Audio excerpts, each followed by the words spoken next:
An implied premise is a premise that must be read into an argument, typically deductive argument, to make it valid. Or sometimes it's necessary in an inductive argument to make it strong.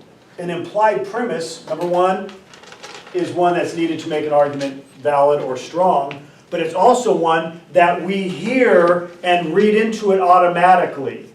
If I were to say, I'm running for Congress, and I'm running for Congress against Sally Smith, and you in Nevada deserve a congressman for you that is not a stupid, stinking, fall-down drunk.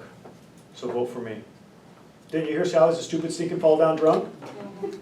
What's a newspaper article going to say?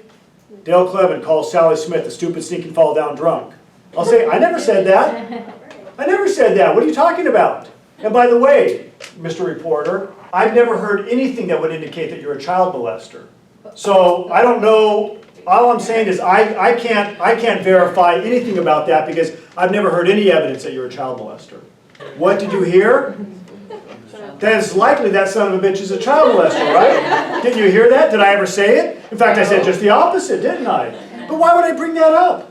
Politicians study these things of how to manipulate. And we all go, oh, did you hear that this guy's a child molester? But nobody said that. And we never said that Sally's a stinking fall-down drunk. But I let you think that because I created an implication. It's an implied claim, an implied premise. What is the implied premise that you need to make this a valid deductive argument?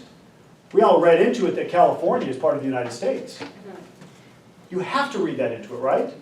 Otherwise, you're just jumping randomly from one claim to another, unless in your mind you go, well, I know that California is part of the United States, I'll read that into it, and then once I read that claim into it, now this makes sense. John lives in Newport Beach, California. California's in the United States, therefore John lives in the United States. You see how you have to have that in there to create a valid deductive argument? Otherwise, you have this totally disjointed claim where John lives, you could just say, John skips down the street, therefore he lives in California. Is it possible for a premise to be true and our conclusion false? Well, if this is true, could this be false?